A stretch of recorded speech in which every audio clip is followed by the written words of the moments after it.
Hello everyone, आप सभी का स्वागत है।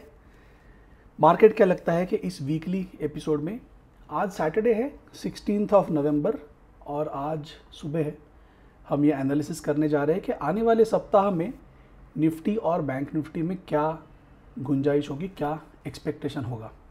और ये जब हम बात करते हैं निफ्टी और बैंक निफ्टी की, पिछले कुछ सप्ताहों से निफ्टी में एक तरह से करेक्शन या करेक्टिव फेज चल रहा है।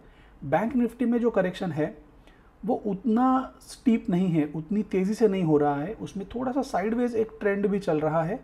और उसके चलते हुए पिछले सप्ताह में हमें बैंक निफ्टी में एक तरह से कंसोलिडेशन का ब्रेकडाउन देखने के लिए मिला। अब बात तो ऐसी है कि हम करंटली एक वीकली करेक्शन के बीच में हैं, और वीकली करेक्शन जब भी होता है तो वीकली करेक्शन में सबसे महत्वपूर्ण बात ये होती है कि ये लगभग 6-7 सप्ताह तक चलता रहता है, और 6-7 सप्ताह तक चलने के बाद फिर उसमें हमें जो एक्सपेक्टेड रिट्रेसमेंट की लेवल है वो मिलती है, और वहाँ से फिर मार्केट फिर से बाउंस करता है। कल फ्राइडे मार्केट बंद था, तो देखते हैं थर्सडे का मेरा व्हाट्सएप मैसेज क्या था। सो थर्सडे 14 नवंबर, जिस दिन मैं ये कह रहा हूँ निफ्टी का रेंज होगा 23,500 और 24,200 के बीच में, और बैंक निफ्टी का रेंज होगा 50,000 से लेके 52,000 के भीतर। Amid sell-off, the sentiments are absolutely bearish. Today's weekly close will be important. Expecting market to pause selling for now. ये मेरा वेंसडे का भी मैसेज था, तो अकॉर्डिंगली थर्सडे को मार्केट में एक तरह से पॉज हमें देखने के लिए मिला। ज़्यादा गिरावट नहीं हुई है उस दिन। I will avoid timing the bottom for market as it creates a bias. For intraday trades, trend is good enough. अगर ट्रेंडिंग मार्केट है तो उसमें पैसे बनाना बहुत ही ज़्यादा आसान है, और यही बात मैं बार बार कहता रहता हूँ कि मार्केट के ट्रेंड पे आप फोकस करो। भले आप इंट्राडे ट्रेड कर रहे हो, आप लॉन्ग टर्म के लिए ट्रेड कर रहे हो, उस ट्रेंड से ही आपको ट्रेड मिलेगा, उस ट्रेंड से ही आपके पैसे बनेंगे, वहीं से मोमेंटम आएगा, राइट। तो ये सब बातें हैं। आइए इंडिविजुअली निफ्टी के चार्ट पे जाते हैं और समझने की कोशिश करते हैं कि क्या हम करंटली कहाँ पे है। सो 23,500 अपने आप में एक बहुत अच्छा सपोर्ट है करंट लेवल पे। अगर हम देखें तो ये सपोर्ट की लेवल से लेके क्या एक्सपेक्टेशन हो सकती है, मैंने अपने चार्ट को पूरी तरह से क्लीन कर दिया है। और ये आवरली टाइम फ्रेम पे जो टोटल फॉल हुआ है, ये टोटल फॉल कितना हुआ है अब तक। सो अगर मैं ये टॉप से देखूं तो ये टॉप की लेवल से लेके टोटल जो फॉल हुआ है अब तक लगभग 10% का फॉल हुआ है। 2787, मतलब मान लीजिए 2790 पॉइंट्स हम टॉप से गिर चुके हैं। अब इसके बाद आई एम नॉट सेइंग कि ये लेवल से ही तुरंत बाउंस आएगा या मंडे को इमीडिएटली गैप अप होगा, शायद ऐसे भी हो सकता है।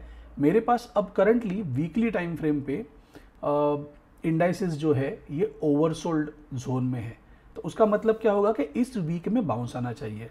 अब इस वीक में बाउंस आना चाहिए का मतलब बिल्कुल ऐसा नहीं होता है कि मंडे से ही हमें बाउंस मिलेगा या मंडे से ही बाउंस नहीं मिलेगा, ऐसा भी नहीं है। बट एक एक्सपेक्टेशन क्या है मेरी, जो पैनिक होती है ना, जैसे अब इस ओवर दिस वीकेंड ना काफ़ी सारे ऐसे FIIs के रिपोर्ट्स है जिसे शेयर किया जा रहा है, और जहाँ पे ये कहा जा रहा है कि FIIs अब इंडियन मार्केट में वापस आ रहे हैं। तो ऐसा नहीं है कि मंडे को सुबह 9:15 को FIIs वापस आ जाएंगे और यहाँ पे हमें बहुत ज़बरदस्त इम्पल्सिव कैंडल देखने के लिए मिलेगी। हाँ, इम्पल्सिव कैंडल देखने के लिए मिलने के बाद हम ये तय कर सकते हैं कि हाँ शायद यहाँ पे हमें ट्रेंड का रिवर्सल मिल रहा है। बट ऐसा ज़रूरी नहीं है कि वो मंडे सुबह सुबह ही हो, होने के लिए ऐसा भी हो सकता है। एक्सपेक्टेशन एक ऐसी है।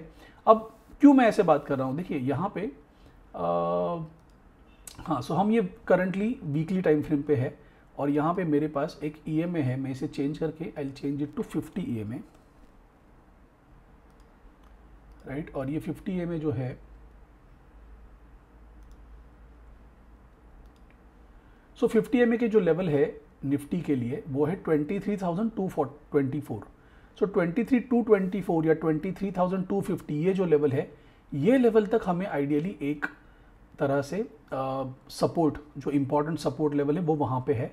और एक 23,337 का भी लेवल है, जो कि ओपनिंग लेवल था 4 जून की कैंडल का, जिस दिन इलेक्शन के रिजल्ट थे, जनरल इलेक्शन के रिजल्ट थे, उस दिन की ओपनिंग कैंडल का जो प्राइस था वो लगभग था 23,337। तो मुझे लगता है कि ये लेवल एक बार रीटेस्ट होना चाहिए, ये लेवल को एक बार रीटेस्ट करे, और होने के लिए ऐसा ही होगा कि ये लेवल तक प्राइस आएगी, क्विकली टच एंड गो करके फिर से वहाँ पे एक हैमर जैसा कैंडल बन जाएगा, बहुत तेज़ी से वहाँ पे एक रिकवरी आनी चाहिए।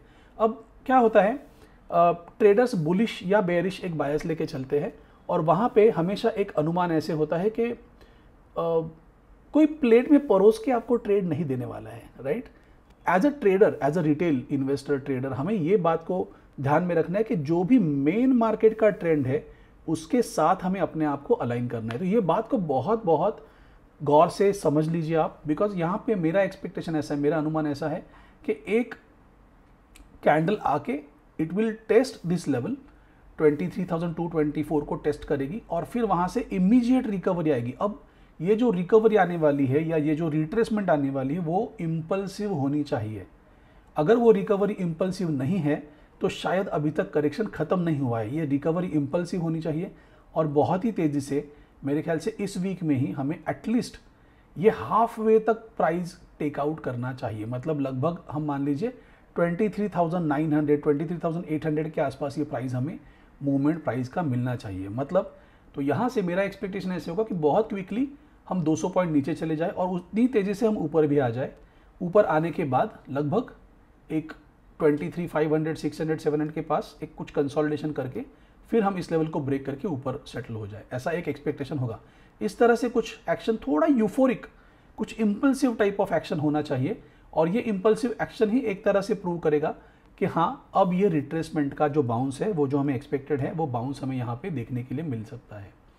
अब बहुत इंटरेस्टिंग पॉइंट यहाँ पे क्या होगा कि इस फेज में ये वीकली जो टाइम फ्रेम है, इस वीकली टाइम फ्रेम पे लगभग मैंने जो ड्रॉ किया है उसके हिसाब से जितनी ये बड़ी कैंडल है, बेरिश कैंडल है, वैसे ही हमें एक रिट्रेसमेंट की यहाँ पे बुलिश कैंडल देखने के लिए मिलनी चाहिए। काइंड ऑफ एनगल्फिंग कैंडल होनी चाहिए या पियर्सिंग कैंडल होनी चाहिए। तो वो बुलिश पियर्सिंग या बुलिश एनगल्फिंग कैंडल हमें कंफर्मेशन देगी कि हाँ, ये इम्पल्स है और फॉर द टाइम बिंग अब ये रिट्रेसमेंट जो है ये रुक गई है, ये रिट्रेसमेंट जो है ख़त्म हो गई है। और इन अ वे जो ये पूरा ट्रेंड है, राइट, तो ये ट्रेंड के लगभग हम 23,200 के आसपास कहीं ना कहीं यहाँ पे हमें एक सपोर्ट मिलना चाहिए, जहाँ पे हमारा 50 EMA भी है वीकली का और उस तरह से ये बाउंस आइडियली होना चाहिए। ये तो हुई निफ्टी की बात। इन अ सिमिलर वे अगर हम बैंक निफ्टी को देखें तो बैंक निफ्टी के चार्ट में हमारा 50 EMA कहाँ पे है, इसे कॉपी करते हैं, यहाँ पे पेस्ट करते हैं, थोड़ा काम आसान हो जाएगा। सो 50 EMA हमारा लगभग है 49,400 के आसपास। मतलब करंटली हम जहाँ पे है वहाँ से लगभग हमें और 500-600 पॉइंट नीचे जाना होगा। बहुत बार क्या होता है कि निफ्टी में, अगर कई बार ऐसे भी होता है कि निफ्टी सपोर्ट के पहले ही रिवर्स कर जाता है ना, तो एकदम प्रिसाइजली उस एक्शन को नहीं देखेंगे, बट ये एक गाइडलाइन की तरह हमारे लिए काम करेगा। 23 के अक्टूबर में जब निफ्टी ने सपोर्ट लिया था उस समय पे बैंक निफ्टी ने इस लेवल को पियर्स कर दिया था। बट अभी हमारा देखना ऐसा है कि बैंक निफ्टी करंटली थोड़ा लीडिंग इंडेक्स है, तो वहाँ पे शायद उतनी ज़्यादा रिट्रेसमेंट या उतनी ज़्यादा गिरावट नहीं होगी। बट अगर गिरावट होती है तो एक पियर्स करके उस लेवल को तुरंत फिर से प्राइस अंदर आनी चाहिए। यही उसका एक तरह से एक अनुमान है। बहुत इंपॉर्टेंटली हमें ये बात जाननी है, समझनी है, ये जो पूरी एक्शन है, राइट, तो ये एक तरह से बेस फॉर्मेशन का एक्शन है जो पूरी तरह से एक रेंज के अंदर ही रहा है।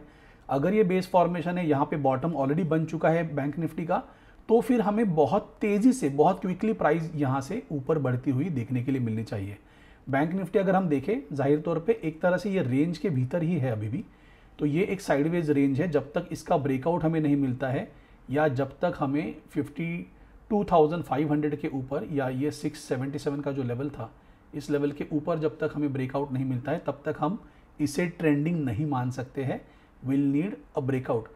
और इन अ वे क्या होता है कि ये जब सिचुएशन है, अब यहाँ पे क्या हुआ, ये फेक ब्रेकडाउन दिखा रहा है और ये फेक ब्रेकडाउन के बाद प्राइस अगर अंदर आती है क्विकली, मंडे के बाद अगर बहुत ट्रेंडिंग मूव मिलती है तो आप मान के चलिए कि हाँ, अब ये बुलिश बायस रहेगा और अच्छी तरह से हमें बैंक निफ्टी में ही ट्रेड करना है, because Nifty will be under performing और उस समय पे बैंक निफ्टी हमारा आउट परफॉर्मर रहेगा।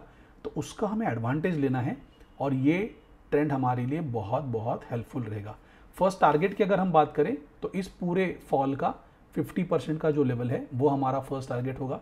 तो मैं यहाँ पे देखूंगा टारगेट जो है मेरा लगभग ये 50% की लेवल तक का मेरा टारगेट होना चाहिए।